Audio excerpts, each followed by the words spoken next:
brought to you by Newsworks in cooperation with the City of Eau Claire. This program is simulcast on WRFP-LP 101.9 FM. We will call this meeting to order. Welcome to the August 17th, 2020 meeting of the Eau Claire Plan Commission. We will begin by taking a roll call. Commissioner Christopherson. Here. Seymour. Here. Granlund. Here.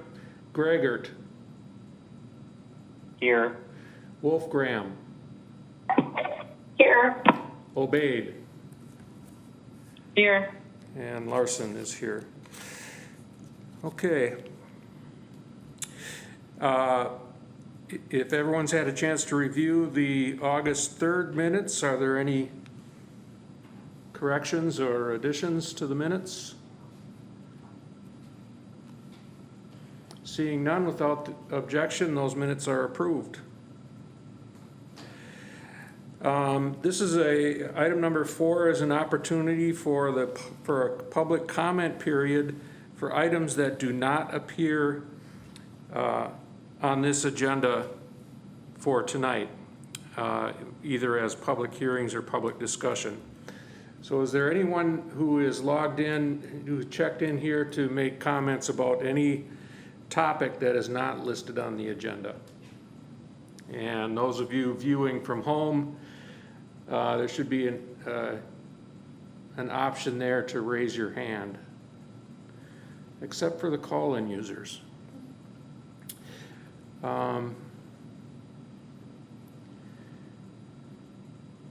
If you are calling in by telephone, please indicate your name.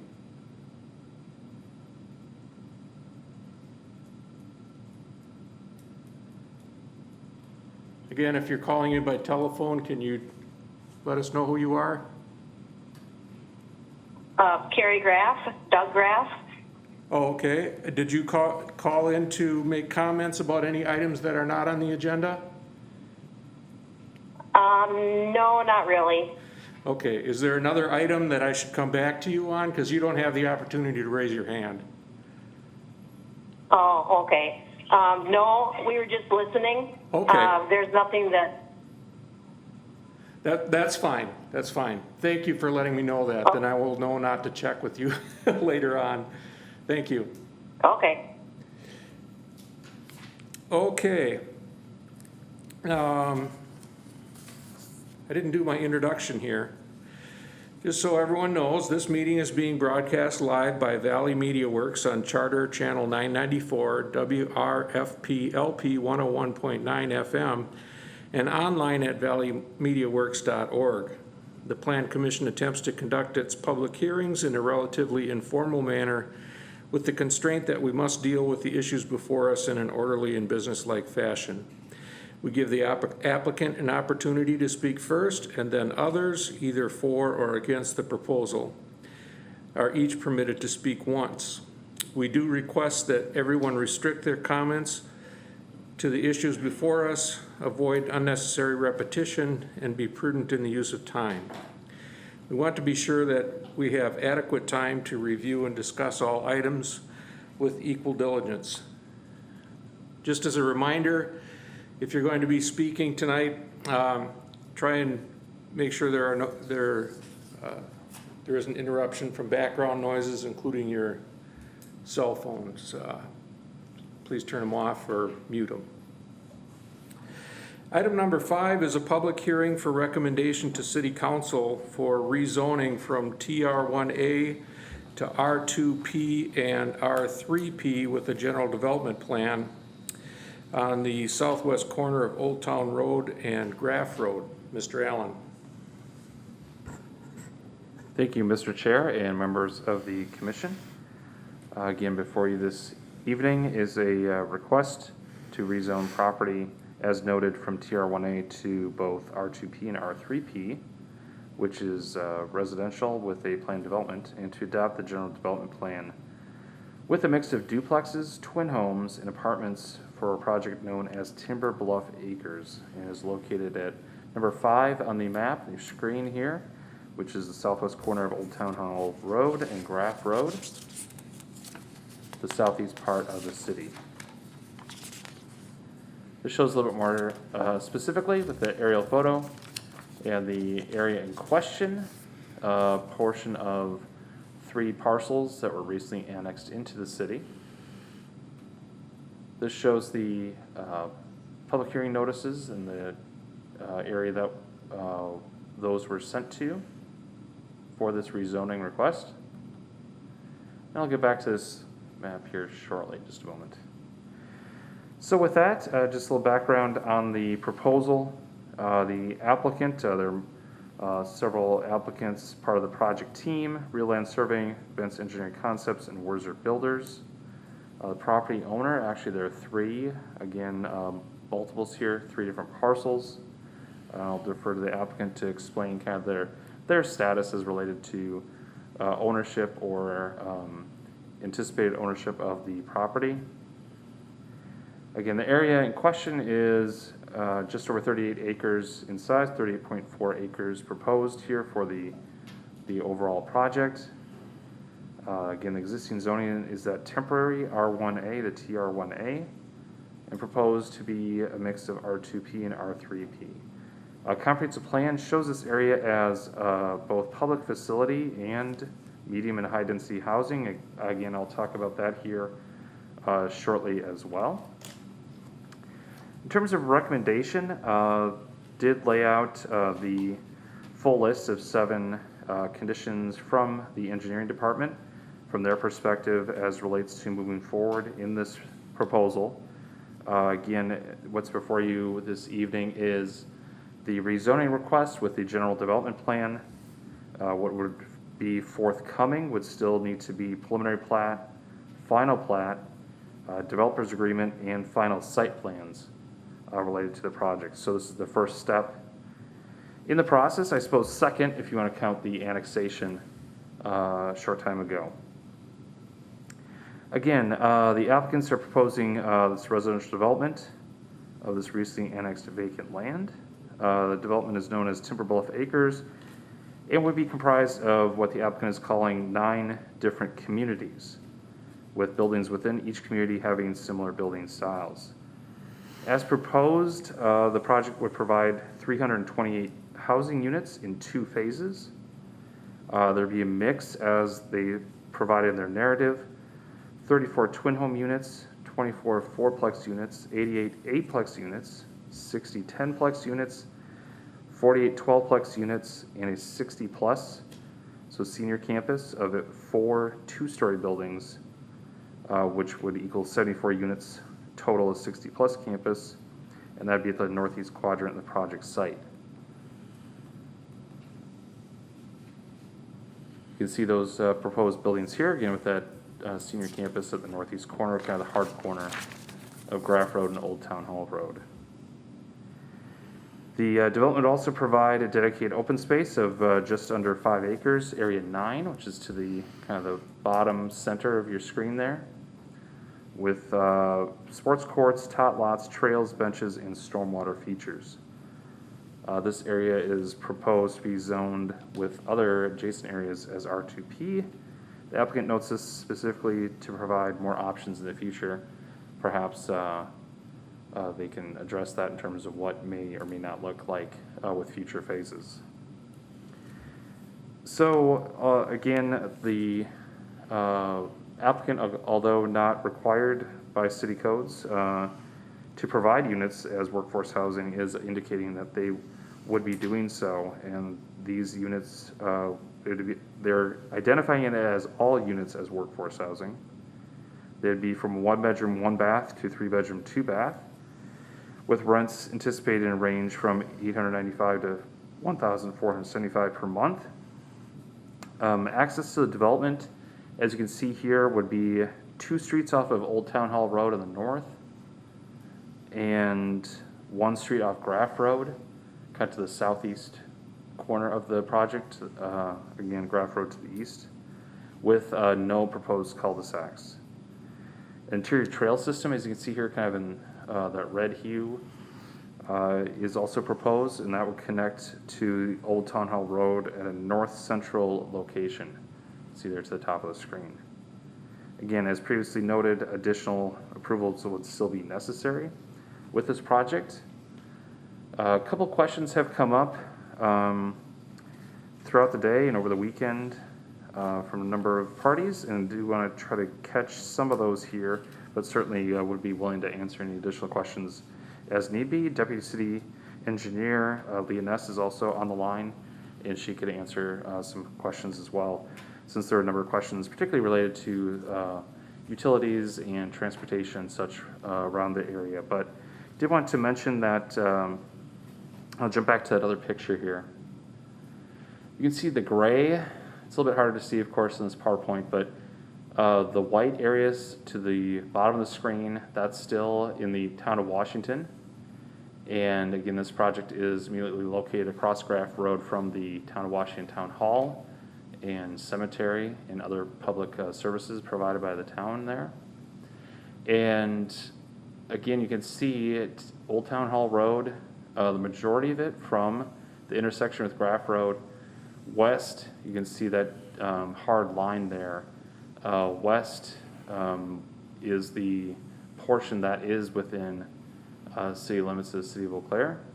And Graff Road, it's really just the property, the portion of the road adjacent to this project that's in the city limits. So you're kind of looking at either which way you want to look at it, either the terminus or the beginning of those road segments are adjacent to this project. So as you kind of radiate out further from the project, both Graff Road more immediately, and then Old Town Hall Road a little bit more further to the west, then revert back to town roads, and certainly are built and maintained as such as well. So that was one clarifying question. As noted in your staff report, traffic impact analysis would also be required because it is expected to exceed 100 trips during the peak hour with this development. So again, that's a future need moving forward with the development agreement, plats and such as well. So we'll get more information on that later on too, in terms of how the roadway and particularly the intersection would need to be upgraded, if at all. Portions of the property also exceed 20% in slope. You can see that, you see the number 2 to the kind of the top left of the screen with a little bit darker wavy lines.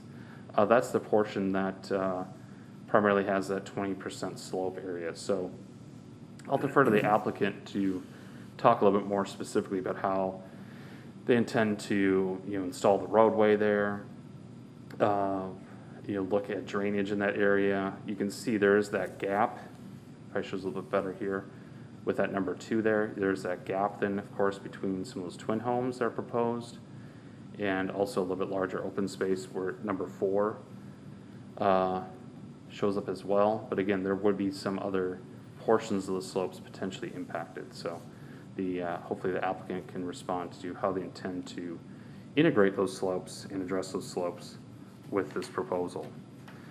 Some other questions, just real brief, that came up. I'll close with the kind of question about the comprehensive plan. As noted previously, I mentioned the term public facility in this area. And if you look at the planned land use map or future land use map, it does show the kind of the hard corner of Graff Road and Old Town Hall Road at the southwest corner in this area being planned for public facility. What does that mean? Well, we had to search around a little bit. If you do a word search for public facility in the entire comprehensive plan, it shows up once. So obviously we're not talking in great length when we put the comprehensive plan together what a public facility means, other than it's typically something other than just even a basic public institution. In this case, if you look at pages 5-6 and 5-7, I do not have that in front of me. I know Commissioner Christopherson does have that in front of her. So those of you following along, number 86 is a proposed new park. Well, it's part of a park with school site, so it's intended to be a future school, part of the Eau Claire Area School District, a school.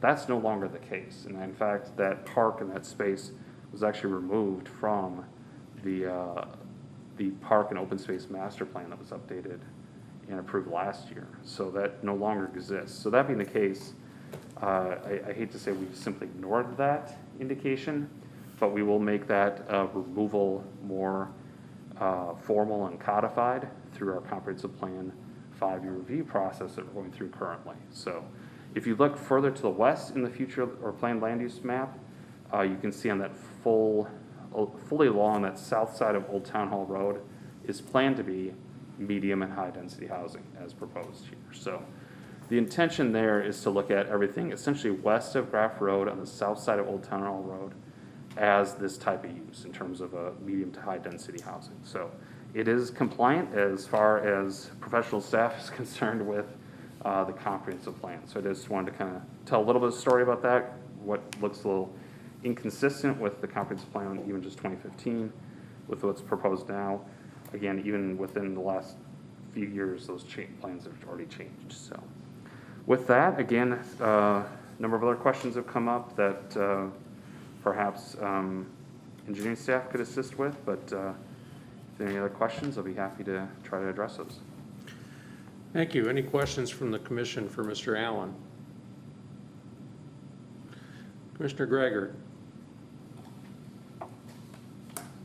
Thank you, Chair Larson. I guess my question is about the, some of the, what kind of long-term investments the city is looking at making in this area from a transportation standpoint.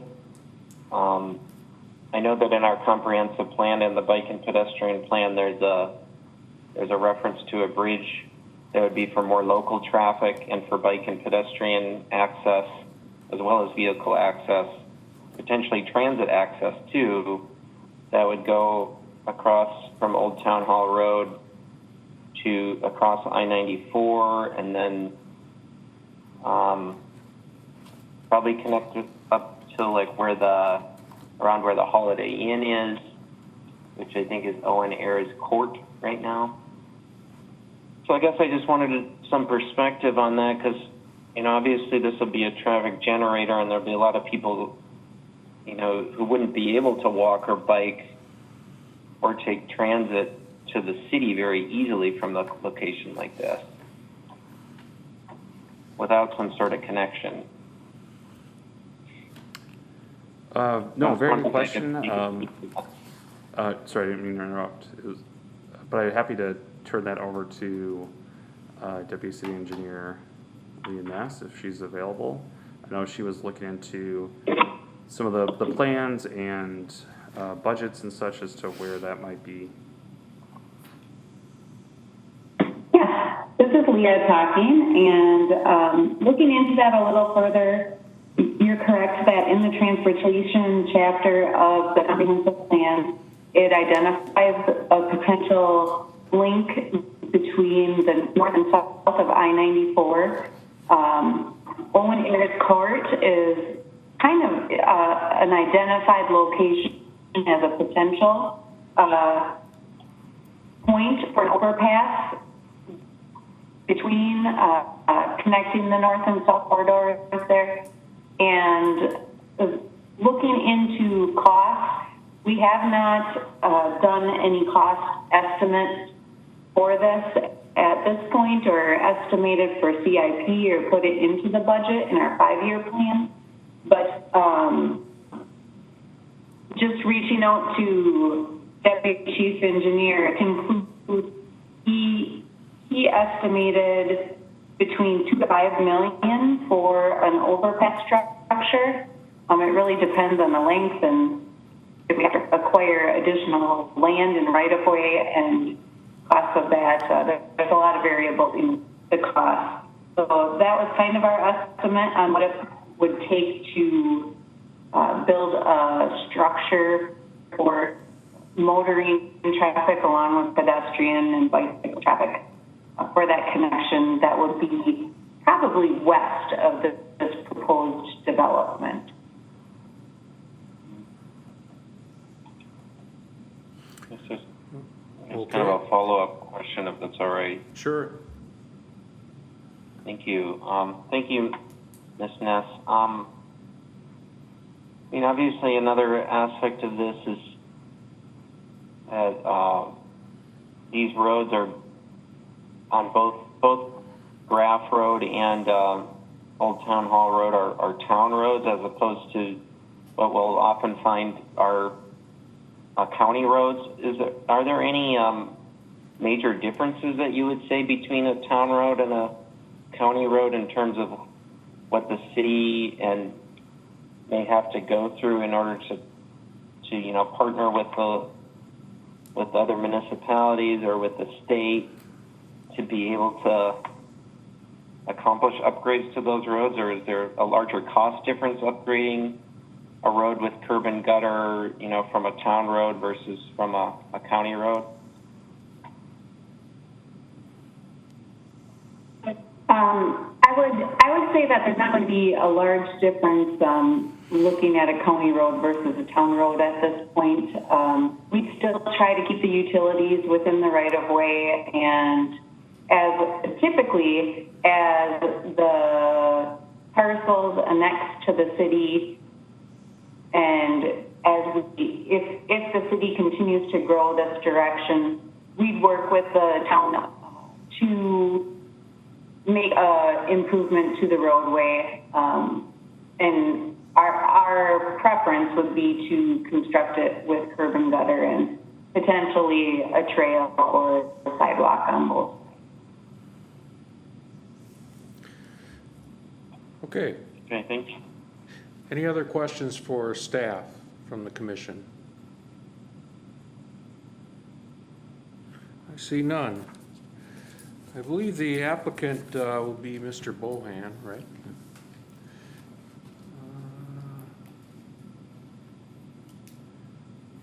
Welcome, Mr. Bohan. Good evening, Mr. Chair. Can you hear me? Yes. Good evening, everyone. Sean Bohan, 1504 Sherwin Avenue. Engineer with Advanced Engineering Concepts and working with the developer with Wurzer Builders on the proposed development. Mr. Allen did a great job of explaining kind of where we're at in this process. Obviously went through the first step with the annexation of the parcels. And right now we're in the process of the rezone and also the general development plan.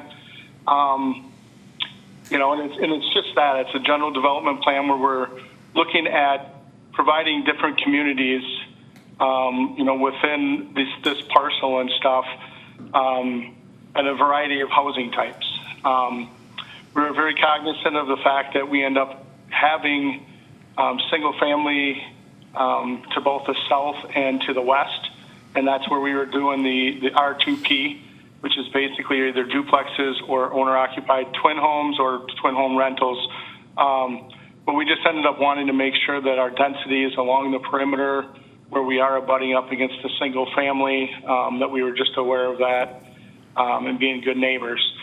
We are providing, we also know that this area, being annexed in from the town, there's not a lot of development in the area, so there's also not a lot of amenities, parks, that type of stuff for the residents of this community. So that's why we ended up having a good chunk of area, roughly 5 acres in the south that we are looking at set aside for different, sports courts, tot lots, trails, stormwater facilities, trails around the facilities, and trying to make sure that we end up having a nice place and open space for people in the community to utilize rather than having to essentially hop in a vehicle and go to a park. So we were very understanding and really thought this out and stuff when we were trying to put this development together.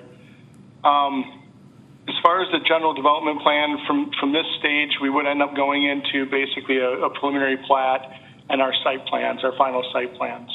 And, with that, you might end up seeing some minor revisions. We just wanted to basically show the areas that we are looking for the R3P, which is in the center areas, and then also along, I guess, the eastern side, the R2P along the western and along the south.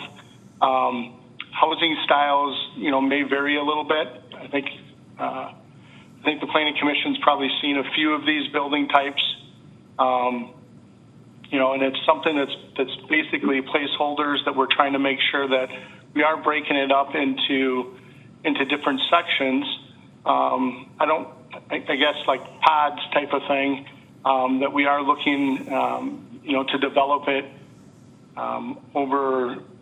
We have a couple phases, but we are looking at developing it with investors, that type of stuff on the property. So you may end up we have it split up into 9 areas, which is what they're looking for. And then you basically have investors coming in and basically buying a section, putting up the multifamily or the twin homes or duplexes, or it could end up even being the 60-plus community.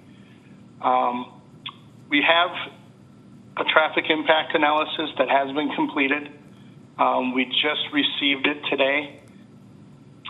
Basically, they went through and analyzed different intersections, and 3 of them being the proposed intersections, 2 of them out onto Old Town Hall Road. The one proposed intersection that will end up being on Graff Road, and then they also analyzed the intersection of Old Town Hall Road and Graff Road. There's a lot of numbers that's associated with it, a lot of, daily trips. We have our peak rates or our peak trips and stuff during the morning and the evening. But basically what it's stating is that they ranked like the intersections from an A to an F, and Ms. Ness can probably talk a little bit better about the traffic and everything. But basically what they do is they do look at the intersections and they rate them. Once it starts getting to a rating of below a C, then you need to end up typically having improvements, whether it means turn lanes and different things associated with less impact on the traffic. So they analyzed those 4 intersections. All of them were at least at a level of service of a B or better, which means basically we're not needing turn lanes, different things like that.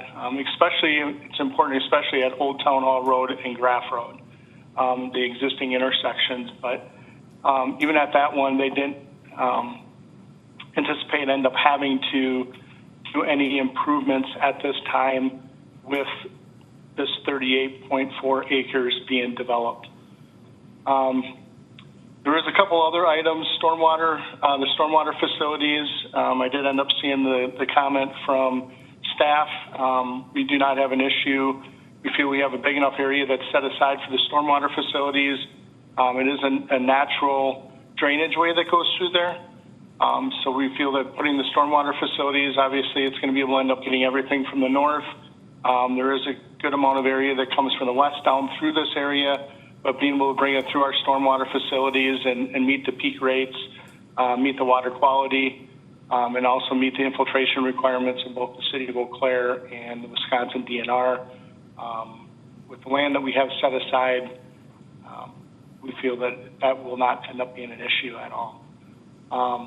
There was some comment in regards to some steeper slopes. Mr. Allen is correct. We end up having some steeper slopes that ends up being basically in the the northwest corner within community 2 and 4. We have a road we're proposing to go through there. And as far as the grading, we'll probably end up having to cut the road through. And then we don't end up having any buildings that are located on that 20% slope. And that's important because if we end up placing buildings on it, we do end up having to go through a process with the DNR in order to be able to end up getting that. We're not looking at doing that. You do end up seeing like buildings outside of those steeper slopes. But we are proposing to cut the road through that steeper area. And that is the only area that ends up having the 20% located within this 38.4 acres. Utility-wise, there is water on Old Town Hall Road, ends up being, I believe, on the north side of the road.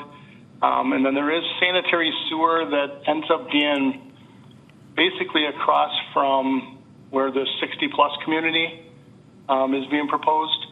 So there is utilities in the area.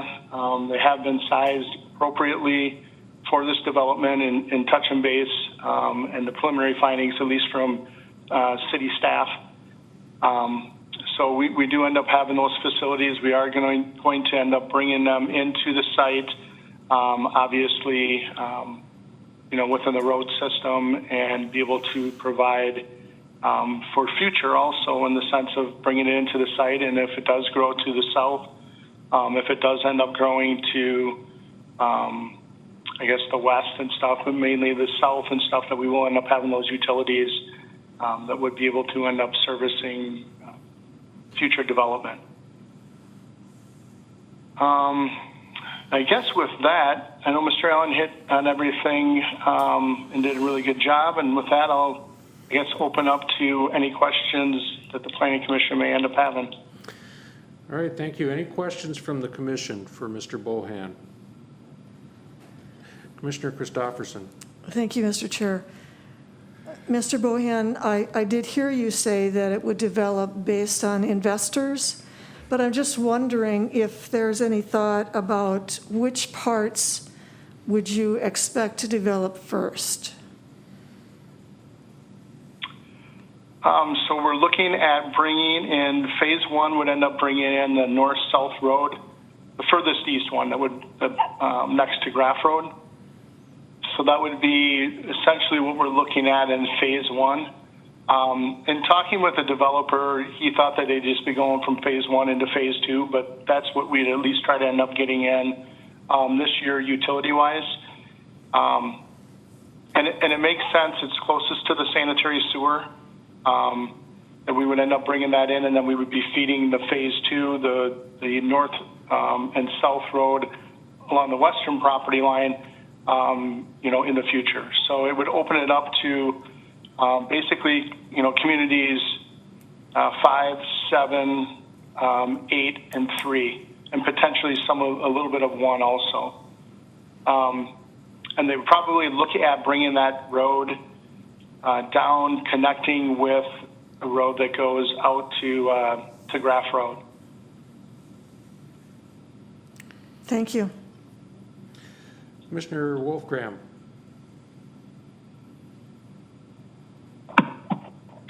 Good evening. Can you hear me? Yes. Thank you, Chairperson Larson, and thank you, Mr. Bohan and Werzer Builders.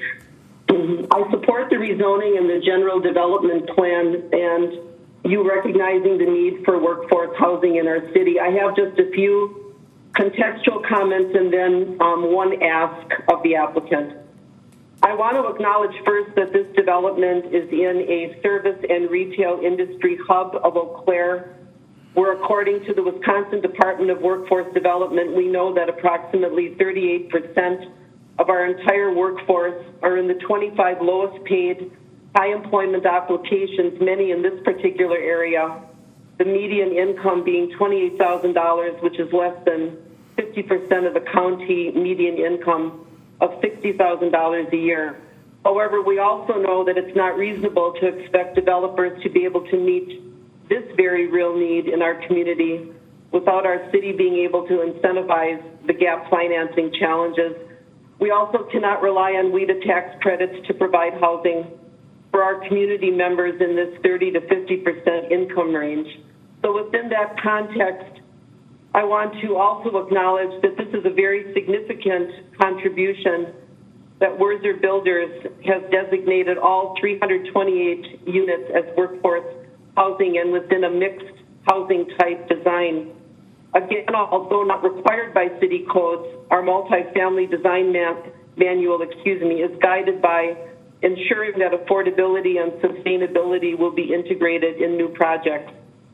The Urban Land Institute and the definition that our Chippewa Valley Affordable Housing Task Force uses defines workforce housing as housing that is affordable to households earning 60 to 120% of the county median income and intended for moderate to middle income households not spending more than 30% of their income on housing costs.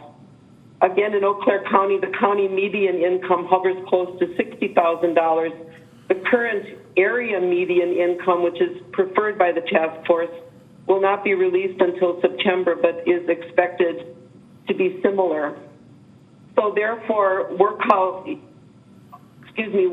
housing incomes would range from approximately $36,000 to $72,000 a year. Your noted rents fall within the 60 to 100% of county median income. My ask is for you to add the specific definition of workforce housing before you go before City Council next Monday, and I would just like to ask that you can add that to your narrative.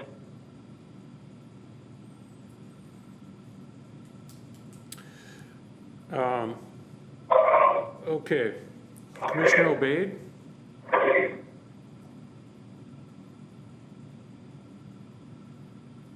So I would like to hear from the applicant if they would simply add the definition of workforce housing to their narrative. Oh, I'm sorry.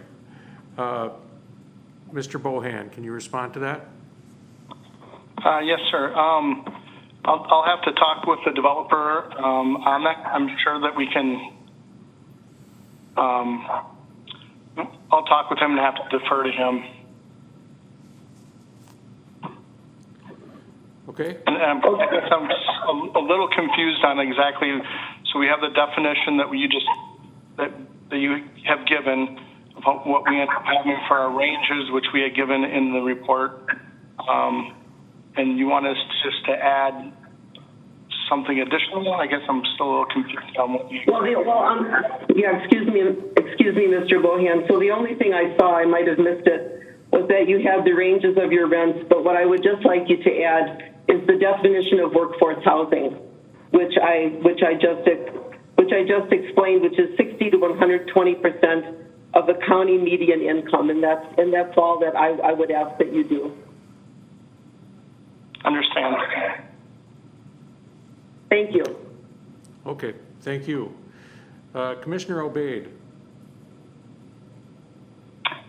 Thank you, Chairperson Larson and Mr. Bohan. This may be also a question for the developer as well, but if I remember correctly, on your last multifamily housing development that the Plan Commission approved, I think it was earlier this year, off of Gateway Drive in East Hamilton, Mr. Ned Noel, happened to be at that same meeting speaking to a different item on the agenda, and had mentioned that if the buildings had just been facing in a different direction, they would have been solar ready. So with our recent passing of the Renewable Energy Action Plan and those goals that we've put into place, are there any plans for this development regarding sustainability, electrical vehicle compatibility, energy efficiency, or something as simple as a suggestion to have the building facing in the correct direction for future solar readiness? Mr. Bohan.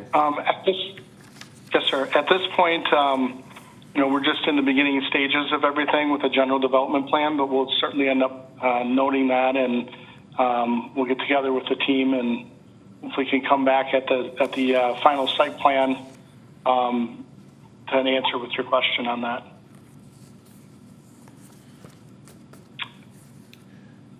Okay, Commissioner Greggert. Thank you, Chair Larson. Mr. Bohan, I guess I had a couple of questions kind of surrounding that area of 20% slopes. I was actually able to ride my bike through there and kind of, obviously wasn't able to get super close to that site, but it appears to be, completely forested right now. And I guess, one of my questions is, would all the trees be removed in order to regrade that? Basically everything on that within this property, would it lose all of its trees? And then also, is there potential for park space, or has it been considered to just run the road around it to avoid that area? I guess I'm just kind of wondering what options you think could preserve that space more than just kind of drive right through it. Thank you. Yes, we have some borings that we are looking at doing on the site. We have not received anything back as of yet. If one of the things might end up being whether it ends up being a rock formation and we're cutting through it, then you're able to end up, potentially having, the trees on both the east and west sides and stuff possibly saved.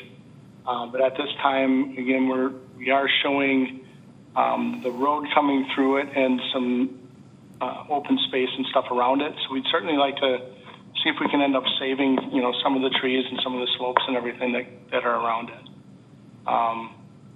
But until we end up getting into the design and everything, which we are showing the road going through it at this time.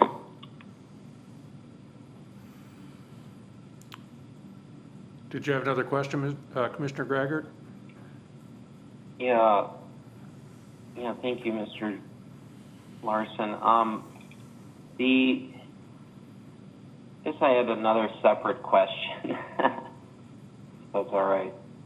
Yes. So this question is surrounding the ownership of the property, and also, so basically who owns the property right now, or is it multiple different owners? And then the other question would be if there's like a sale contingent upon approval of rezoning and the general development plan, or what the kind of timeline is with any ownership changing hands. So there are currently different owners of the parcels, but they are being purchased, with agreements and stuff. Right now, the development or the developers do own 2/3 of it, and that's then the other third. Apparently, they're going to be closing in October. But when we ended up coming for the rezone application, the owners at that time have to end up signing each parcel, and that's why it ended up showing up as 3 different owners of those parcels. But the developers that are coming forth with this will end up owning all 3 of those parcels by October. As far as, and I know that they're looking at doing the actual development themselves, as far as it just gives an investment opportunity, which a lot of developments, have that happen where they end up having investors coming in on multiple buildings. And that's, what I was referring to as far as how fast it's going to end up moving, that type of thing. But it is the intent of these developers. They are looking at putting in all the roads and probably developing a good portion of it themselves. Okay, any other, okay, Commissioner Graggart.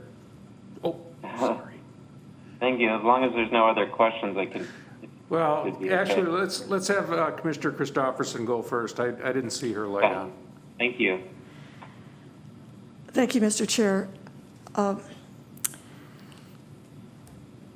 I want to introduce, I understand that this is just a rezoning conversation and that the site plan itself is not being approved.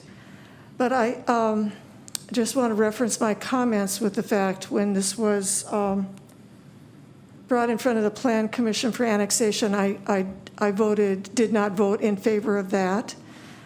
What I'm wondering about is the fact that the density of this development and the isolation of that particular parcel from other residential building, the fact that there's really no connectivity for the neighborhood or the people living in that area.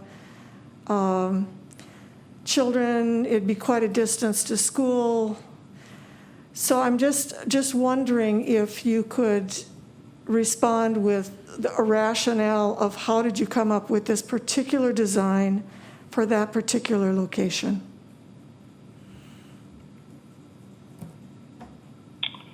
Okay, definitely a great question.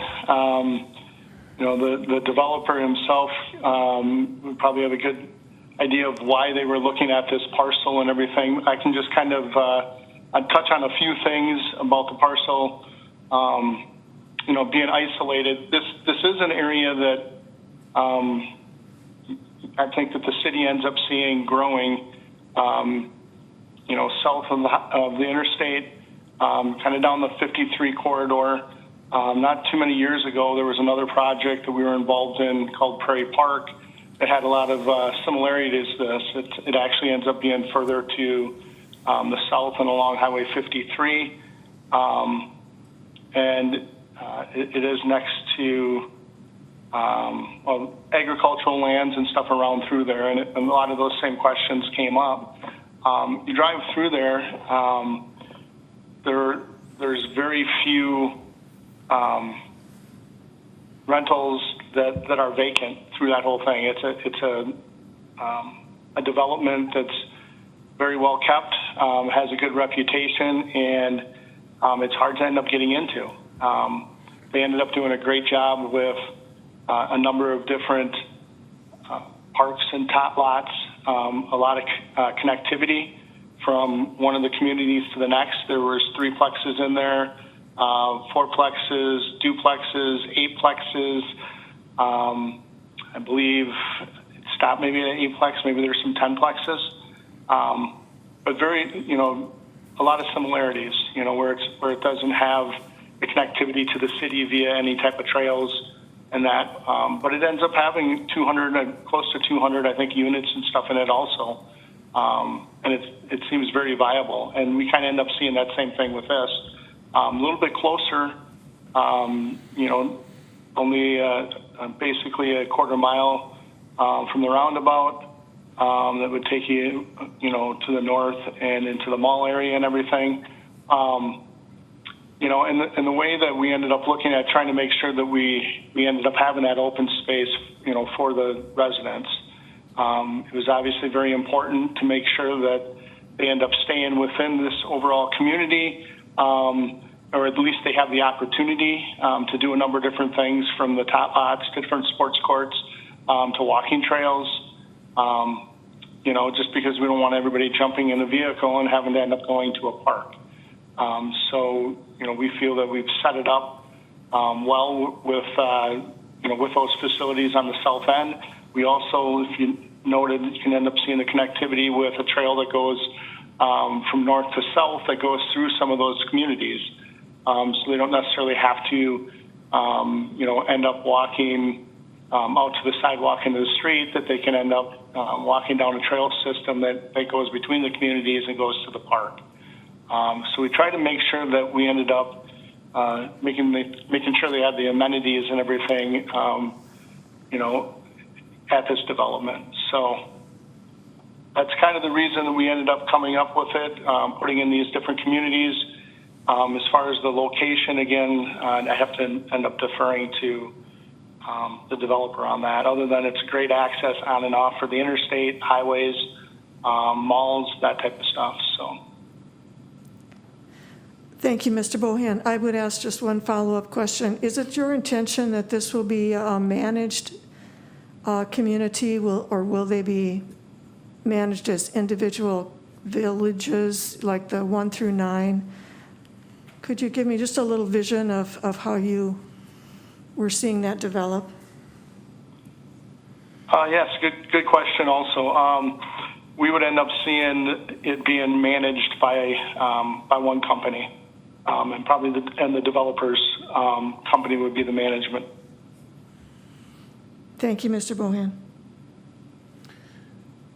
Okay, Commissioner Greigert. Yeah, thank you, Chair Larson. Mr. Bohan, my question is a bit more into that connectivity topic, particularly for people walking and biking. And, you know, I appreciate the inclusion of the trail. I guess what I was wondering about is if it would be possible from your perspective, and as this gets more finalized, to also include trail connections, you know, to like Graff Road, for example. I see obviously there is a the trail that goes north and south reaches Old Town Hall Road, but I'm just thinking for in the future when the city is able to upgrade the, Graff Road and Old Town Hall Road to make sure people are able to walk and bike to those roads. For example, I don't see a sidewalk on I'm assuming the green on this general development plan are sidewalks, but I don't see it like a direct connection to Graff Road right now. So just wondering if that could be added. Yes, we don't see a problem with that. It'd probably be something that we would just potentially ask for a deferral until there's a sidewalk or a trail system and stuff on Graff Road. But it definitely is our intention to make sure that it would connect to all areas that would end up potentially having a trail system or sidewalks.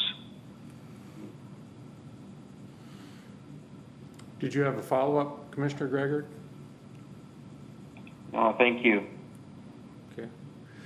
Any other questions, Commissioner Christopherson? My mistake, thank you. Oh. Any other questions from the commission for Mr. Bohan? Okay, I see now, Mr. Bohan, do you know if the developer is logged in and what their name is? So if they have something to say, I can call on them? I'm not sure if he's logged in. I think he would only be listening via phone.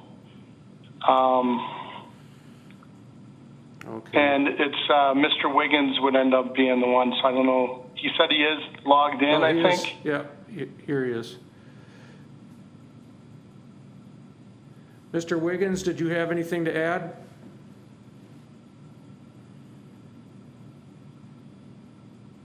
Hello, Mr. Wiggins? All right, I guess not. All right, thank you, Mr. Bohan. Thank you. And this is a public hearing. There have been a few people that have already typed in some comments, so I will call on them one at a time, starting with Anthony Herbenson. Mr. Herbenson, can you hear me?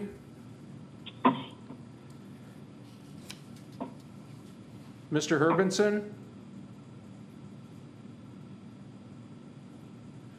All right. Next is Joanne Herbenson. Did you have anything to add? Any comments? Whoops.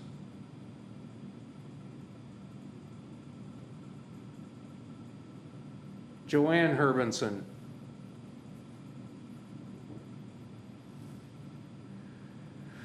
All right. Let me make sure I'm doing this right. Okay, Anthony Herbenson? I guess he has nothing to say.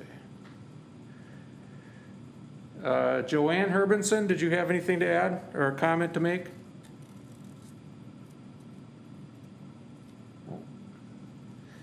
And Michelle Zumwalt, did you have a comment? Can you hear me? Yes. Welcome. Just start with your name and address, please.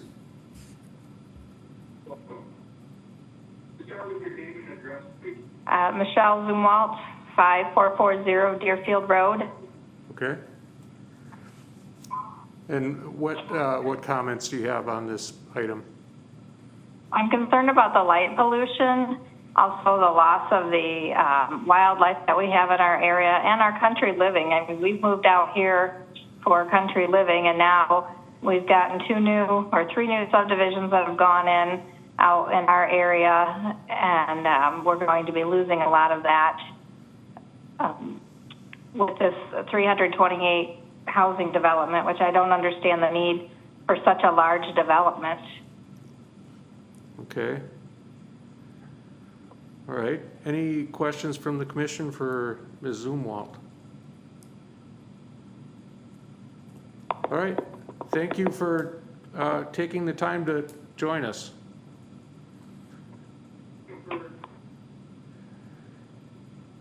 Now, for others who are logged in here, there should be an option for you to, a little hand signal there.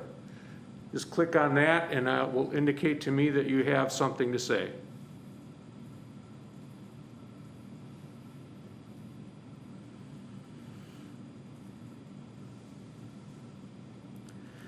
I am seeing no further comments. So we will see if there is a motion among the commission to approve this.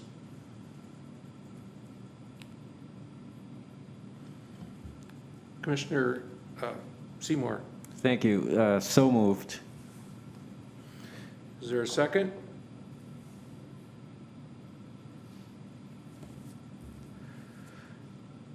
Commissioner Wolfgram, I will second, thank you. thank you. Any discussion from the commission?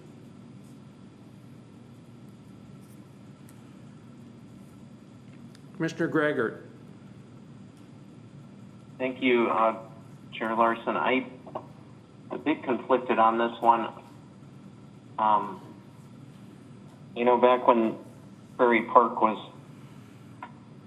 I think, in front of the Plan Commission and City Council back 10 years ago or so, obviously I was not on either body, but there was a lot of discussion about some of the questions that I brought up about,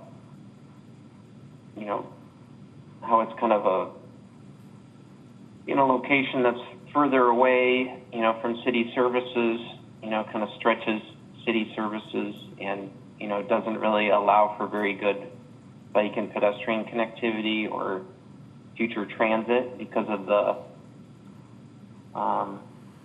Cloverleaf intersection is just not something that people can walk or bike through at all with 94 and 53. Obviously, there is a way to go all the way down to 93 and cross, but I guess I'm somewhat hesitant about, now being in a position of actually having a vote on something like this, whether I would support it. I didn't really support Prairie Park 10 years ago, so why would I support this? Obviously, the city has grown in different ways, but certain things haven't grown, like our ability to pay for infrastructure. And if a bridge is going to cost us $5 million to bring local traffic and bike and pedestrian access to the rest of the city, that's a problem. Public transit, we haven't gotten any more funding from the state. In fact, we've gotten less since then. I also have some concerns about the specifics of the site and the way it's being utilized. I think the 20% slopes area, it'd be better to try to preserve that space than to run a road through it and maybe create a unique, recreation space. I think there's a lot of value in having flat land, obviously, for recreation, so that it's easier to have things like sport courts. But I think there's also a value in having different terrain and potentially a sledding hill, that kind of stuff for the neighborhood. Obviously some of those things can be thought through, with the next phase of this and the final site plan. And, but I think this just kind of opens up the door even more to more development in this area. And I'm not sure that's really sustainable for the city. Our comprehensive plan says that's something we will probably do eventually, but it doesn't necessarily mean we have to do it now. So, some of the things I do like, I like the fact that there are no cul-de-sacs proposed. I like that, this is workforce housing being proposed here. I like the fact that, it actually includes some density, because then the city's not sprawling as much as it could, and it would impact more of the neighbors in this area.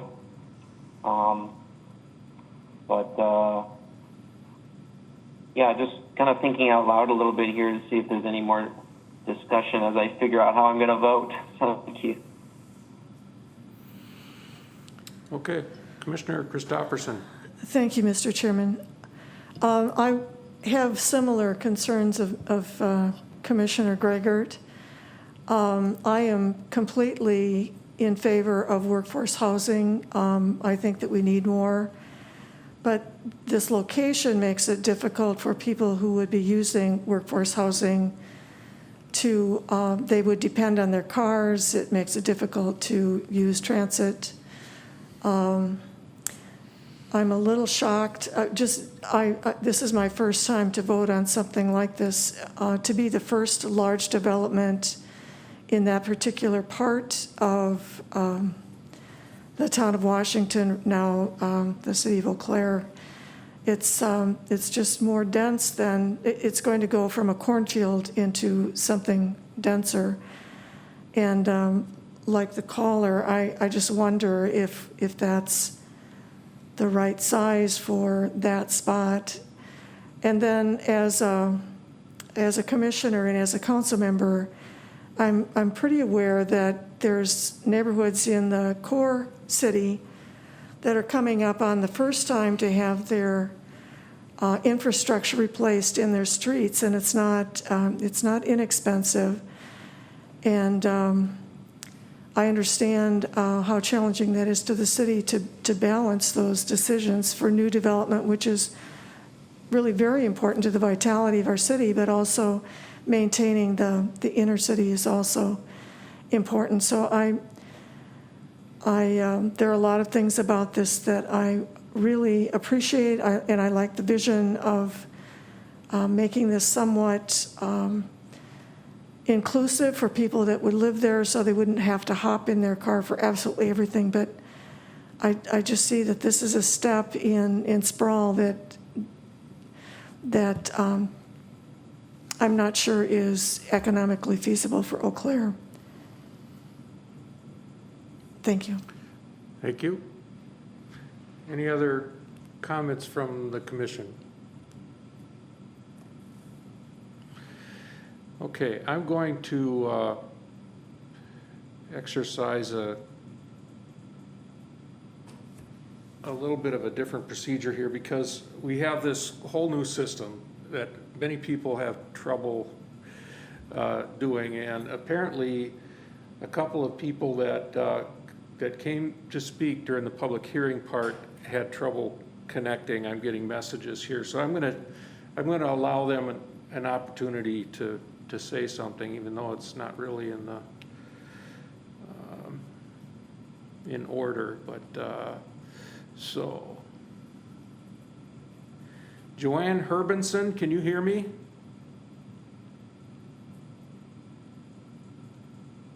We are not hearing you. And so,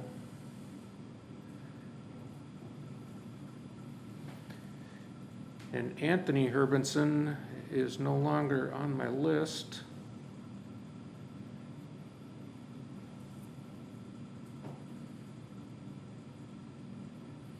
Let's try Joanne one more time. Joanne Herbenson? Well, here's what I'll do. They live in the neighborhood, Joanne and Anthony Herbenson.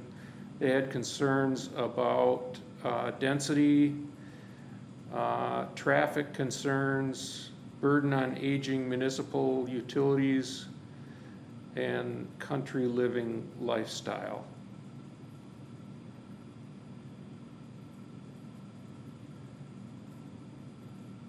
And the effect on wildlife and water table.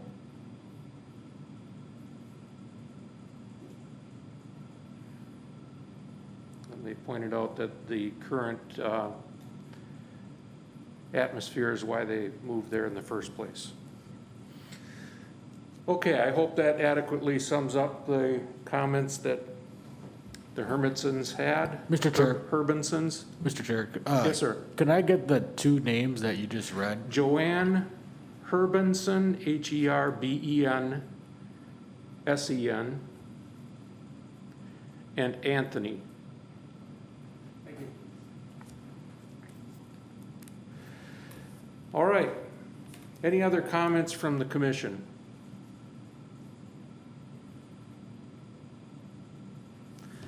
I see none. So in that case, we will call the roll. Mr. Christofferson. No. Seymour. Yes. Granlund. Aye.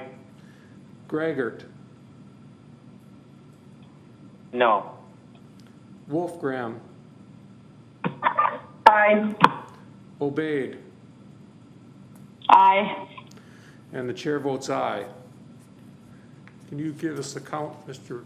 Allen? 5 aye, 2 no. Okay. So that item passes. Item number 6 is a public hearing for approval by the Plan Commission for a conditional use permit as a home occupation hair salon at 5316 South Shorewood. Mr. Petrie. Thank you, Mr. Chair. Good evening. Number 6 on your screen is on the north side of the community. I would like to call this City Country. We were just looking at a country lot too, but this is a developed area north of the Northwest Community Park. Definitely heavily wooded, single-family homes along the river, along Sherwood Drive. The property owner, Claire Tiller, is the applicant and the property owner. She owns approximately 1 acre in size, looking to do a hair salon, a home occupation. The home occupation standards are in your packet for your reference. We've done a few of these in the past. Most of the time it's appointment-based only, 1 customer at a time as she's proposing, and then she's proposing again the hair salon. My understanding is she's going back to college and she has a few kids of her own, but she is looking to do this on the side. She currently is a hair stylist as we speak. Here's a buffer map showing the 300-foot radius. We did not get any calls or emails on this one. You can see the Northwest Community Park is the big park to the south, and then to the north and to the west and to the east is all single-family homes as noted. Pretty large lots, large single-family homes. The applicant is proposing 160 square feet of the home to be the proposed hair salon, and she proposed a drawing showing the salon chair, only one of them, the hallway, which is on your right-hand side of the screen, and then the room where she would be doing the hair salon, fully enclosed in the home, I may add. South Shore Drive, as noted, shown on here, is a dead-end street, a very quiet neighborhood. She is proposing clients within an hourly basis and will have minimum impact on the street. This home occupation, as described, will need to meet all the standards. Her application is within the packet as well, explaining what she's proposing. Like I said, mentioned before, the standards of home occupation are in your packet. With that being said, I would be standing for any questions this evening. Thank you. Any questions from the commission for Mr. Petrie? I see none, and the applicant has logged in. Ms. Tiller? Hello. Hello. Do you have anything to add to what Mr. Petrie said? No, sir. Okay. Thank you. So this is a public hearing.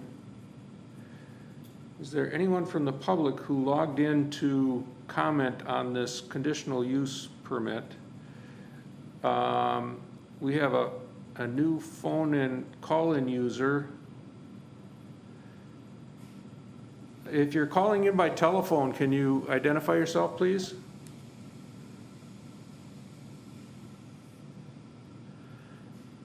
All right, that person left. Anyone else have comments for this public hearing on a conditional use permit? I see none, so we'll see if there is a motion On the commission, Commissioner Obaid. I'll move approval. Is there a second? Commissioner Christopherson. I second. Any discussion from the commission? I see none, so we will call the roll. Commissioner Christopherson. Aye. Seymour. Aye. Granlund. Aye. Graggart. Aye. Wolfgram. Aye. Obaid. Aye. And chair votes aye. That item passes. Congratulations, Ms. Tiller. Item number 7 is public discussion for approval by the Plan Commission for a certified survey map to create a 2-lot CSM for Renew Church on 4th Street. And Mr. Petrie. Thank you. Number 7 is located in historic Randall Park neighborhood, just west of downtown, north of Water Street. This is existing church with existing single-family home. This evening, you're reviewing a certified survey map to split it into 2 separate lots. Now, as you probably can see on the screen and in your packet, those lots do not meet the typical R2 zoning standards for the city or for Randall Park neighborhood. The total lot size is 25,000 approximately size, with the church being on 1 lot as shown, and then I have an aerial photograph showing lot 1 and the single family home. My understanding is Renewal Church is the owner of both. They are looking to divide it off. The church are exempt from zoning. They are zoned R2. To the east is the Randall Park Park. To the north is single-family residential, and to the west is, and to the south. The land uses of this proposed certified survey map are not changing. It's just there will be a property line down the middle of the 2 properties. The reason why it's reviewed this evening is for a variance to the subdivision code to allow for 2 non-conforming lots. In particular, we're looking at the single-family home, which is along 4th Street. The applicant is proposing to divide it into 2, like I mentioned, 2 parcels, one for the church, one for the home. And then this commission will be reviewing and based on the subdivision variance code as noted in the report. Typically, R2 zoning standards is 60 foot wide.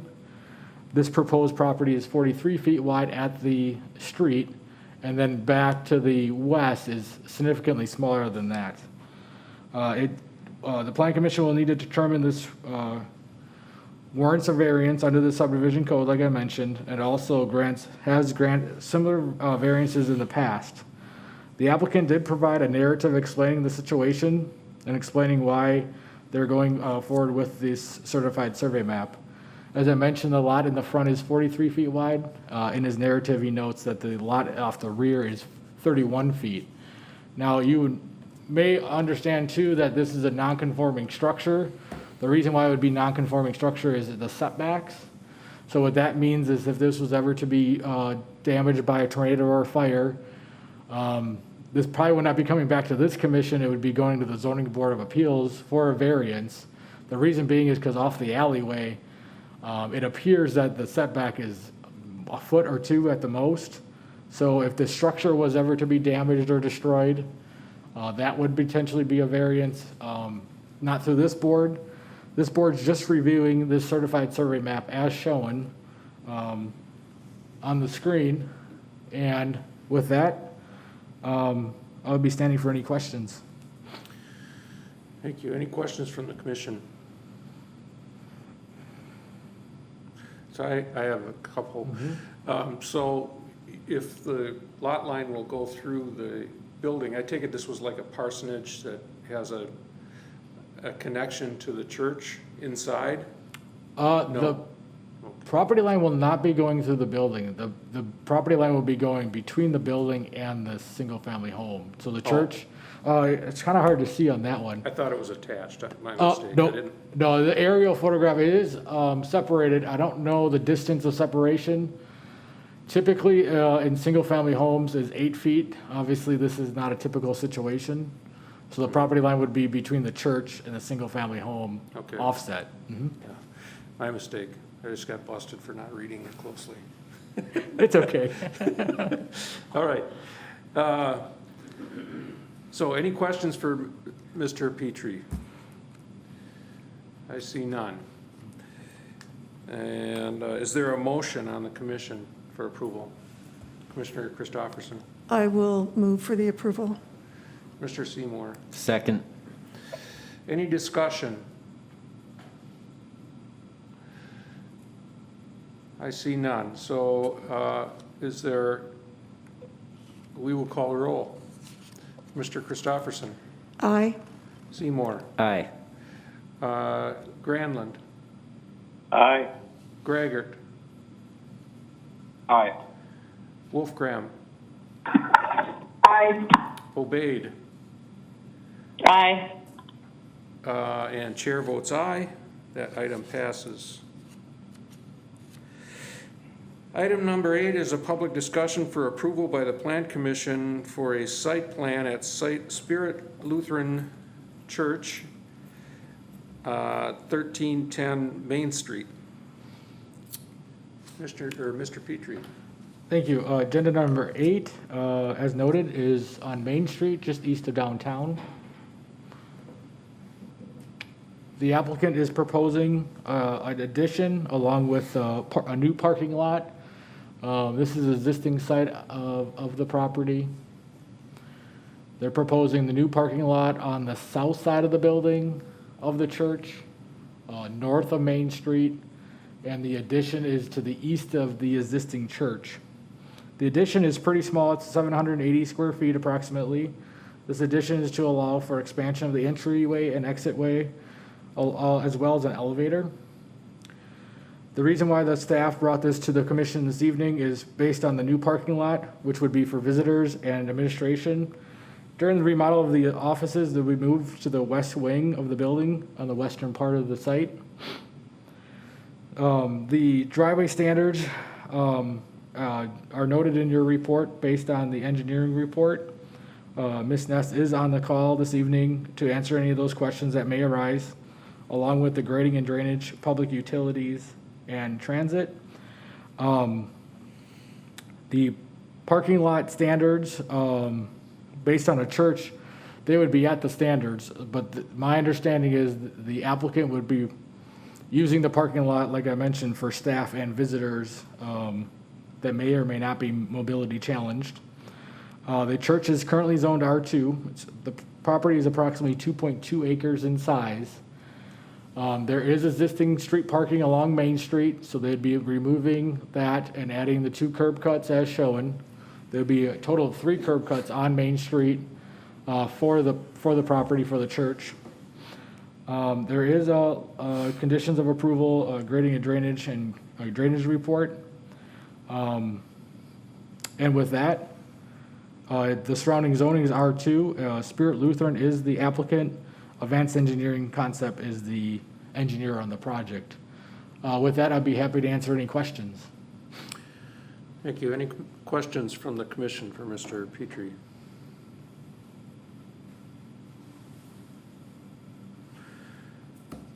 I see none. We'll see if Mr. Bohan has anything to add. Mr. Bohan, do you have anything to add? Mr. Bohan? Can you hear me? Yes. Sorry about that. No, I don't have any additional comments. I'm just here to answer any questions that you may end up having. Okay. Any questions for Mr. Bohan? Commissioner Greggert. Yeah, thank you, Chair Larson. Mr. Bohan, and perhaps there is a representative of Spirit Lutheran here as well, but who could answer this, but I guess I'm looking a bit more information as to the rationale for this second additional parking lot, and why like the current parking lot is not adequate for access to the building, particularly with the addition of a elevator on the east end of the building. So I guess that's really the focus of my question for now. Okay. From talking with the architect and from what I understand is they are going to be moving some offices during the remodel, and it's going to be going into like the administration. And the photo that you end up having up right now, there is one access that we're going to be taking away to the buildings, and that's that bigger access. You can see the sidewalk and stuff. It's the middle one.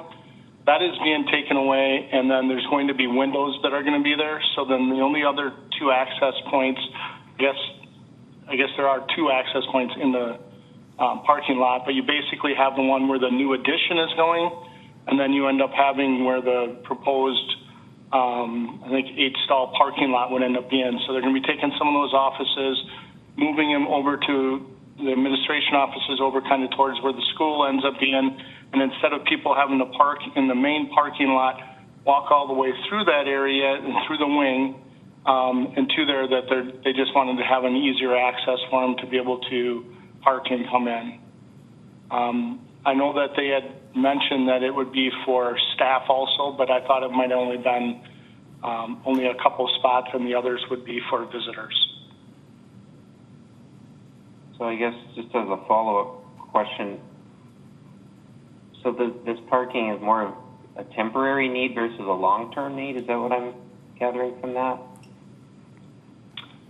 No, it'll be permanent.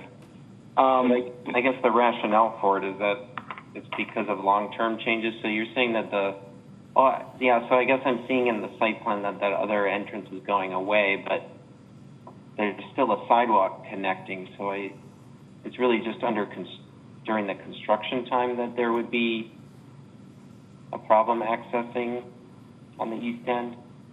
It's not a problem accessing. It's more of the administration offices changing from one wing basically to the other wing. So they're going from basically the east side of the building over to the west side of the building, more where the education ends up being. And then that way people can access the administration in those offices and visitors and stuff rather than having to park in the main parking lot and essentially kind of walk through the corridor and everything that links them to the school. Oh, okay. Thank you for clarifying that. Sure. I guess I'll wait and see if there's any other questions before I ask another one. Okay. Any other questions from the commission? I see none. Did you have another one, Commissioner Gregor? Yeah, thank you. My understanding is that there's an existing elevator on the west side of the building. Is that correct? And that would remain? I don't know the answer to that question.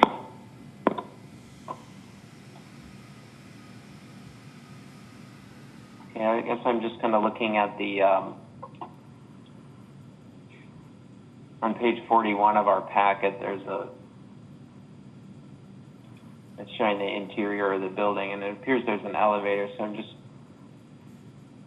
but it appears to be much smaller than the one that's being built, so I just kind of wanted to just clarify that, but that's fine. Okay, any other questions from the commission? I see none. Thank you, Mr. Bohan. Thank you. Is there a motion on the commission for this item?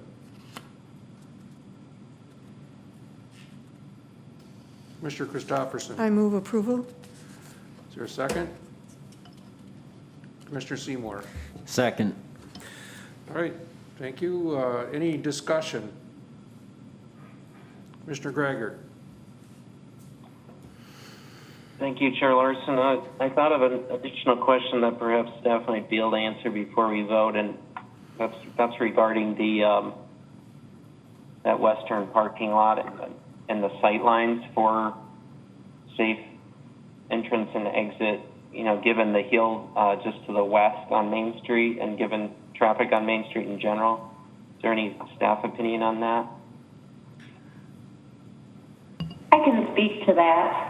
I did go out today and took triangle distances and intersection site distances from the proposed driveway location. And based on the AASHTO guidelines, we are supposed to have 390 feet for intersection site distance, and that's based off of a 35 mile per hour design speed. And in both directions, you're easily able to see that 390 feet. And that's based on a 3.5 foot eyesight and then a 3.5 foot headlight height as well. So I have no concerns with the intersection site distance from either of the driveway locations. As was mentioned earlier, with the siting of those driveways, there is existing parking through that section, and that parking would need to be restricted between the parking, the driveway access points for that location. Okay, thank you. Any other comments from, or discussion items? Mr. Greigert. Thank you, Chair Larson. Yeah, I somewhat conflicted about the additional parking lot, although I certainly understand that, you know, this congregation needs to make some adjustments, especially with this, you know, renovation of the building.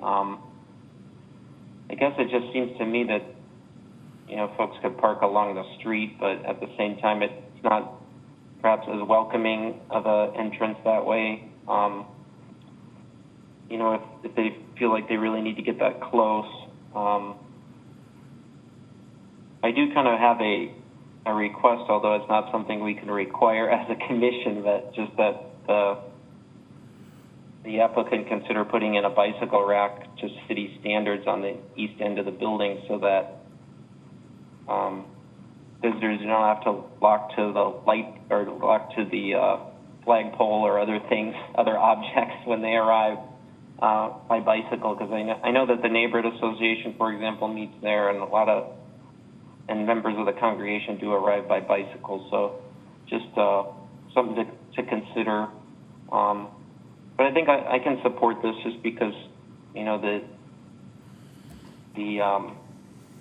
I think they know best what they need to access their building. So, and as long as it's safe, I think I can support it. So, thank you.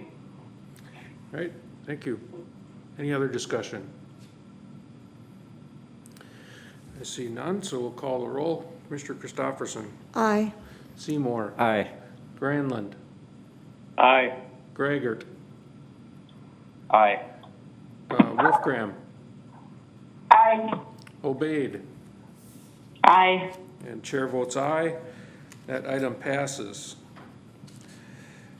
Next is a discussion of the 5-year comprehensive plan update. Mr. Petrie. Mr. Allen. Sorry. Anybody else? Sorry, thank you, Mr. Chair.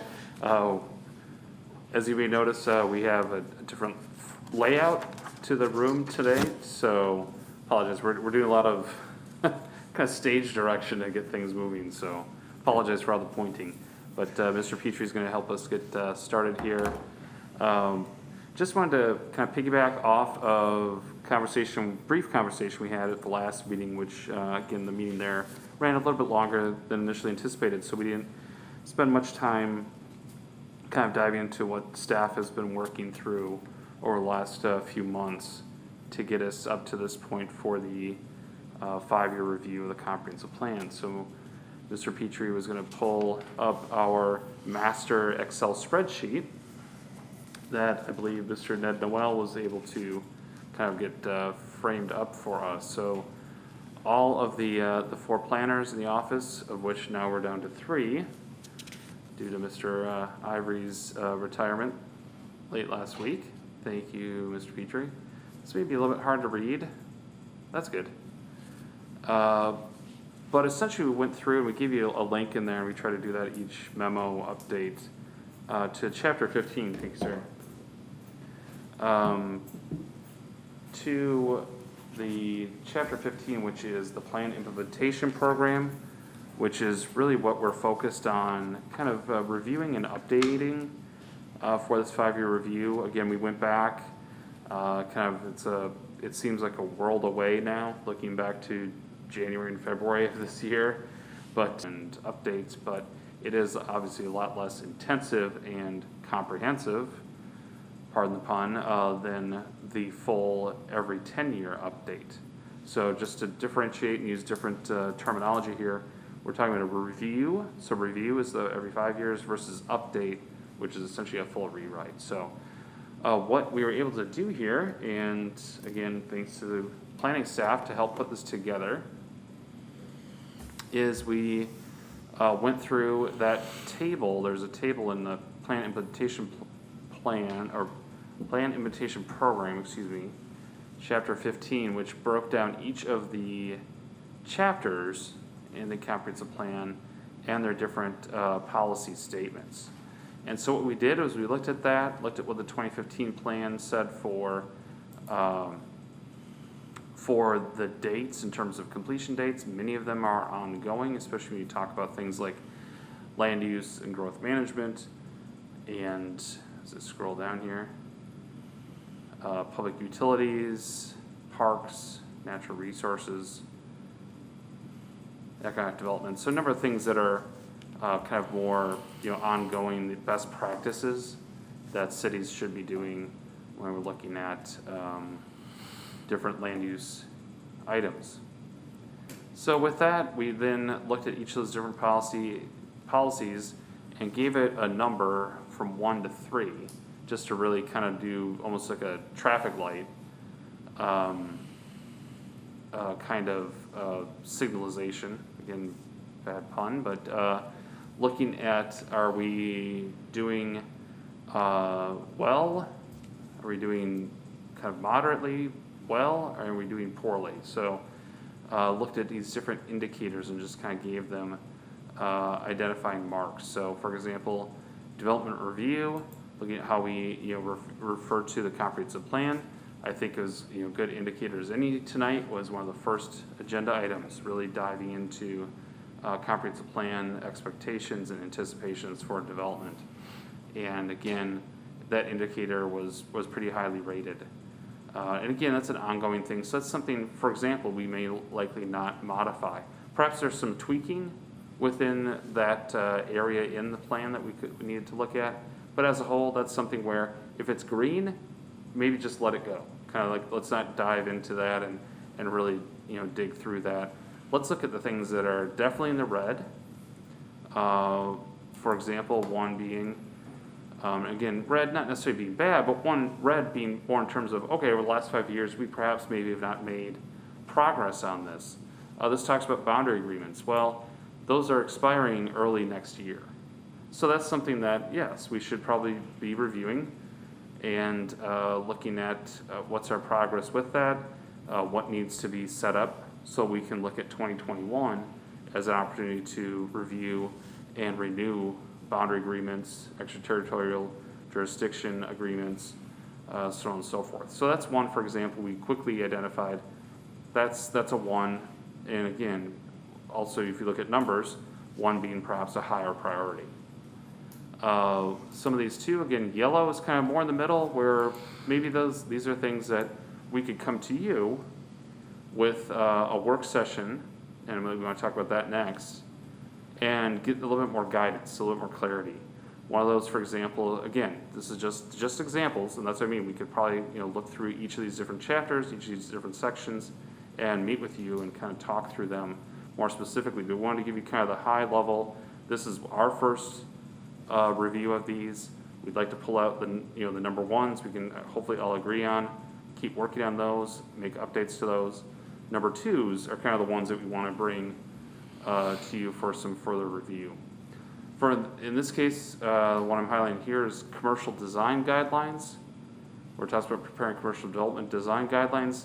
That's kind of been pushed. It says 2016.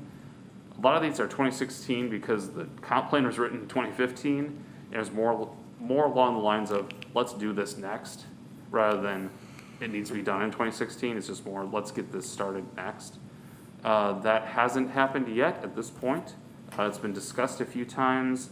It's been on some priority lists and work program lists, and just kind of gets overtaken by some other higher priorities. Again, no judgment on commercial design guidelines, just more of one of those that kind of gets forgotten. Commissioner Christopherson. Just a question, since there's been a lot of development commercially, does that mean that it informally happens? I mean, Correct. yeah. Yes, much more informal. You see that in kind of the variety that we get from some of the different developments coming before you as well. Exactly. So that's one good example of, there's certainly good value in pursuing commercial design guidelines. However, again, just has not happened at this point. So that's, again, I think a good example of number 2, yellow. It's right in that in between. Should that be something that we prioritize the next 5 years, or should that be something that, let's just keep it holding steady. Let's come back in 5 years with a full comp plan rewrite. So those are the things that, again, without getting into every item here, that's where I would like to defer to a work session perhaps. Again, some of these have more yellow than not. We talked about parks and trails. Again, speaking of Mr. Ivory, kudos to him and Mr. Pippinger. Both have retired off into the wonderful sunset with a lot of greens to their name in terms of parks and trails and their different plans. So, I think that's one good chapter, for example, that maybe just needs a few Scrivener errors to be corrected, some updates and some dates, and just clarifying some of these different items. Again, very little that really needs to be addressed specific to that section. So what we wanted to do was we took your direction, earlier this year. I think March was the last real significant kind of in-depth discussion we had. Put this large spreadsheet together, went through each of these chapters, and just took line by line, item by item, and started kind of scoring them. And then we thought, okay, well, perhaps, we talked at one point looking at, different, kind of subcommittees, maybe taking 3 or 4 different chapters. Looking at this, perhaps we could agree, parks doesn't need to be addressed. Not to be completely dismissive, but it's not one that needs to, a real in-depth review. Whereas if we go back up here, public utilities perhaps, transportation plan, let's take a look at those and see where we are and what needs to happen. Are certain things in the works? Are certain things just been, they're delayed a couple of years, or are we just completely missing the mark on a few things? So that's where we wanted to just kind of work through this. Happy to share this with everybody, perhaps in advance of a work session, so you can kind of take a look at staff's kind of scoring and maybe do kind of your own self-scoring and make sure we didn't say something incorrectly or kind of score something wrong. So there you go. There's a lot to look at here, but really wanted to focus on that. I can jump ahead, for example, to like the parks tab, where you can kind of see here, we took all those different individual items and looked at some specific comments. Where are we with certain, status? We provided different staff inputs, meaning we're reaching out to park staff, getting additional input, and example, here's where you come in. Plan commission input. If we do a work session, perhaps there's where you could get some of these items filled in. Economic development might be a good one to look at. Not a whole lot that we've reviewed at this point. And again, we have some staff input that we could put in there as well. Do you know of one, Ryan, that I could pull up that, without just kind of clicking randomly, that we had some kind of staff input comments, just as an example? Looking here. Is this one? Okay, yeah, thank you. Yeah, so land use management, as we talked about tonight, this is a good one as an example. And it talks about some just different comments about different things. We had one, let's see here, looking at commercial design guidelines. So let's look at that real quick. That was one that scored kind of that medium. Drafted standards, but council work plan moved it back. And that's, again, accurate statement. just a kind of an update, just so we know, okay, well, where are we now? Kind of a status report on each of these, just a quick blurb. And then, again, we're still filling in kind of these input pieces. So that's where we are now. I don't want to keep us here longer than we need to, because the thing I would like to get some guidance on is interest in a work session. I think there was last time we talked, but kind of when you might see that happening. You know, we could certainly keep adding to this, put a little polish on this, give some good presentations on it, and share this a little bit more than just a big kind of data dump spreadsheet, if it's easier to digest out in a different format. But just want to show you what we have now. We continue to work on it as staff.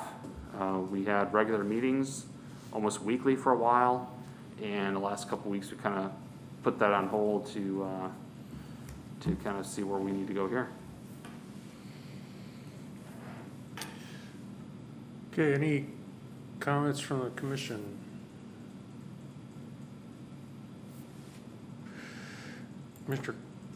No? Well, I have comments then. Thank you, Yeah. Mr. Chair. Thank you, Mr. Allen. So what happens in my head when I read these is that time collision between staff accomplishment and public consumption. You know, if the end goal eventually is for the citizens of Eau Claire to really consume and understand, this doesn't do that. But when I see this, my first level of response is, I think some work sessions would be very helpful for me to consume and understand the things that actually need to move before 2025 or 2020. What is it? 20? Yes, yeah. 2025 would be Okay. the next big update, correct? So yes, and if those were open to the public to view or call in with comments, it would even be better, because then if people wondered about the process or had comments, that might be helpful. So my response on your question is yes, I think some work sessions, breaking them down or combining them in some way that made sense so that we could weigh in on them.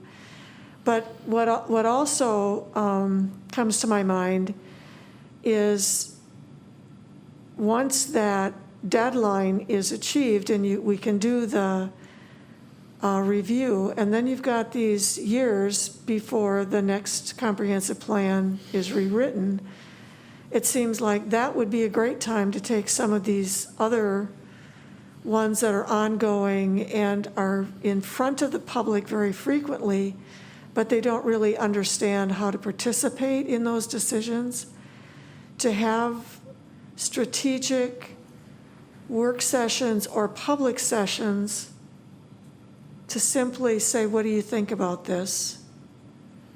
So they have chance to participate at a deeper level before 2024. So I like what you're proposing. I have a better understanding of what you asked originally, but I still think that smaller group, no urgency, tell me what you think, so that you actually have time to react, and it's not, you've got one chance to show up and then we're going to shut the book. So I like this. Thank you. I want to echo that as well. I think we should have a work session, the sooner the better. And you mentioned that you could share this with the commissioners. I think that would be helpful, so that we can Sure. look through it before the work session. Yeah, I believe so. And again, we'll go through it once more before we do that, to make sure we've updated it as best we can and provided any additional comments at this point. But no, yeah, appreciate the feedback here. Again, as we look kind of at the bylaws and such, there isn't really a work session component, Whereas, those on council would be used to a work session where it's just a public conversation, meaning a conversation of council happening in public and not allowing public input. With the plan commission, it would be more of a special meeting. So there could be an opportunity to have that public dialogue, again, at the discretion of the chair and the members. So wouldn't necessarily have to be a wide open conversation, but it doesn't automatically have to be a work session that excludes public comment. So just to clarify for that it can be a little bit more open than you see a city council work session look like. But yeah, we're looking at September.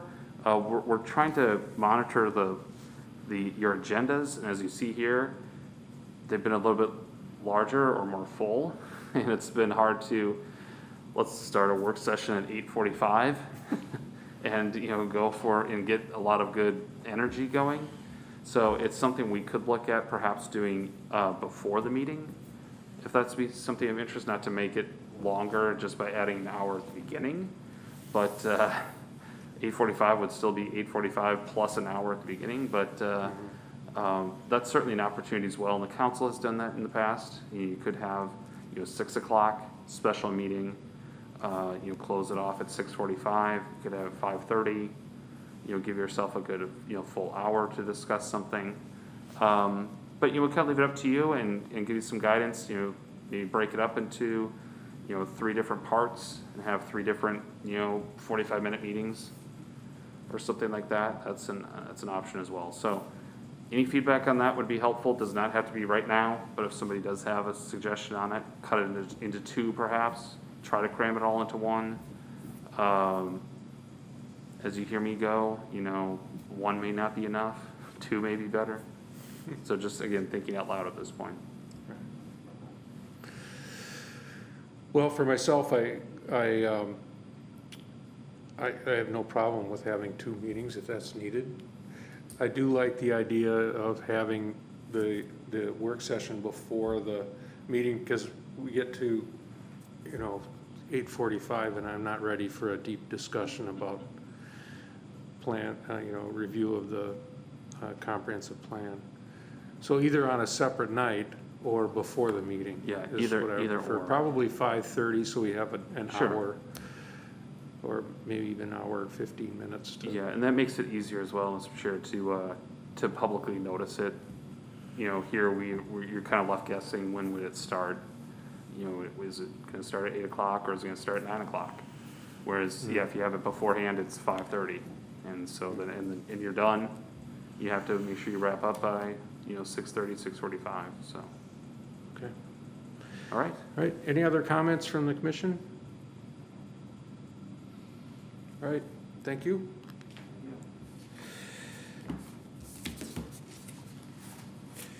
So any future agenda items or announcements? Mr. Allen? With that being said, we do not have anything for the agenda for August 31st, which is the rare 3rd meeting of the month. So unless there's interest in, I don't know if we'd be ready. I guess that'd be the concern, is trying to get all the materials here ready to provide to you for August 31st. So I hesitate to say, let's turn that into a work session. It may be better. I would prefer to have the following meeting, which is September 14th, and have our 5:30 to give us a good 3-4 weeks here to put together some materials. Again, that's just a preference. Happy to have another meeting on the 31st at the regular scheduled time. It may be a little bit more rough to get through some items. So either way, there's nothing else planned for that agenda at this point. Mr. Christopherson. Your light's on. I'm not commenting on that conversation. Is that conversation finished? Oh, sure. No, I just was wondering if there would be any interest in the 31st.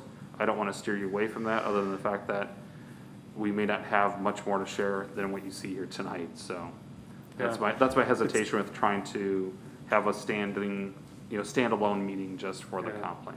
it seems like a good opportunity for a meeting, but if you're not gonna be ready, then, We can be, it's just, it would be perhaps a little bit more casual conversation than very structured, but either way is I fine. think it's Again, better for- It's on the agenda, it's on the calendar, we've not canceled it. We do not have anything else though, so there's certainly time to consider that. I don't know if Mr. Petrie has any input based on what we have here tonight? Not really. I guess staff would have to do a quick recap and refresh. And somebody would have to cover Mr. Ivory's chapters. I don't know if Mr. Allen got into it, but each of the planners took separate chapters, and we probably should refresh it before we meet with the commission, but that's just my input. yeah. So we'll defer to the chair as to whether to have, I mean, happy to do so. On the 31st, it would still be in a virtual sense at this point. I was instructed today, even though you see the nice visual here with everything spread out, the council is going to kind of test drive it in September. So we would still be doing at least partial virtual with commissioners as well. So something else to keep in I mind. think we'll get more accomplished if we have a more structured, staff-led meeting. So, Okay. probably better to wait. And that too, and I should have added that as well, is that in September, there's a better likelihood we could all be gathering together in person, which would, in my opinion, I think make it a lot easier to Okay. work through as well. All right. So that's that. Commissioner Christopherson. Thank you. So now I want to ask again about that Strong Towns webinar. So maybe that would be something that we could discuss on August 31st or at will. But I just want to bring it to people's attention again, see if anyone has had an opportunity to view it, if they have an interest in discussing it as it relates to incremental development in some of our historic core neighborhoods. I thought it was an outstanding session and gave me a real good understanding of what that means as a new commissioner, and some, I think, ways that we could let other people catch some creative ideas so that it might build some real assets in our community.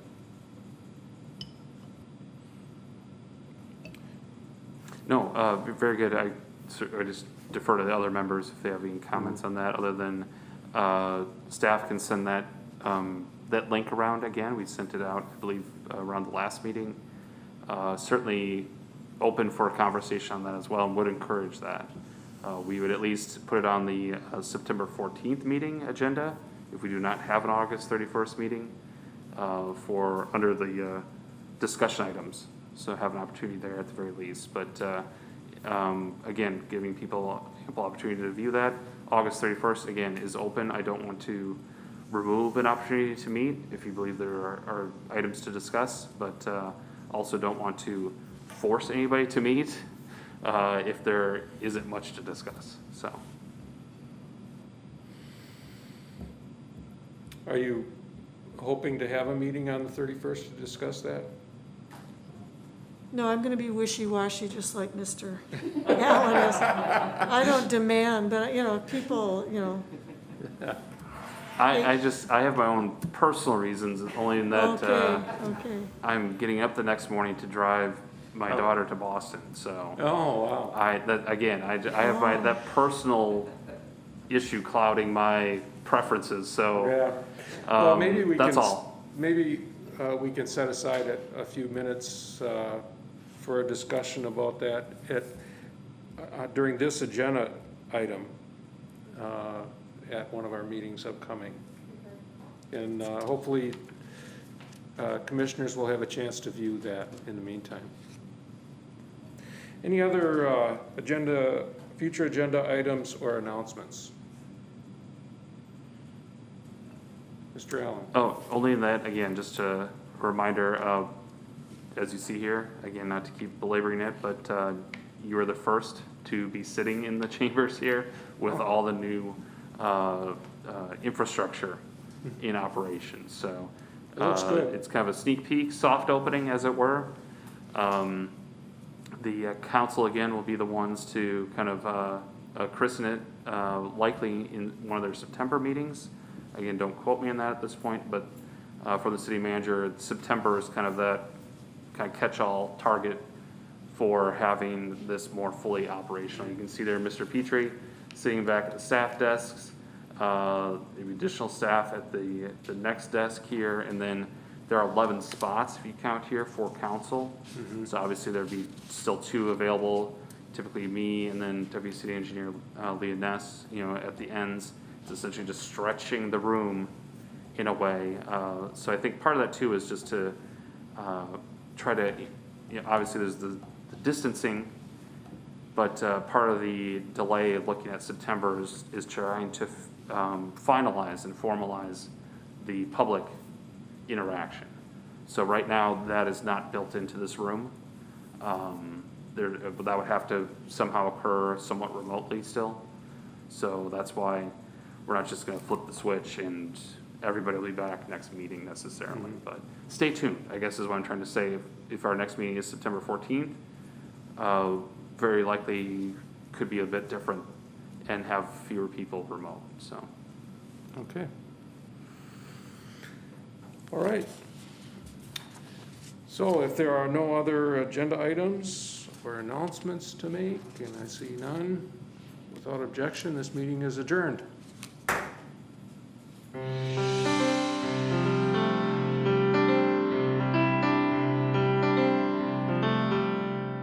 This program was brought to you by a cooperation between Newsworks and the City of Eau Claire.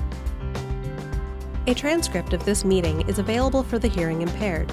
It will be available within 7 days of this telecast. Call 715-839-4912 or TDD 715-839-1689 or write Eau Claire City Clerk, P.O. Box 5148, Eau Claire, Wisconsin 54702-5148. Newsworks is made possible by continuing community support. If you would like to volunteer or make a donation, please contact us via phone at 715-839-5067 or online at valleymediaworks.org.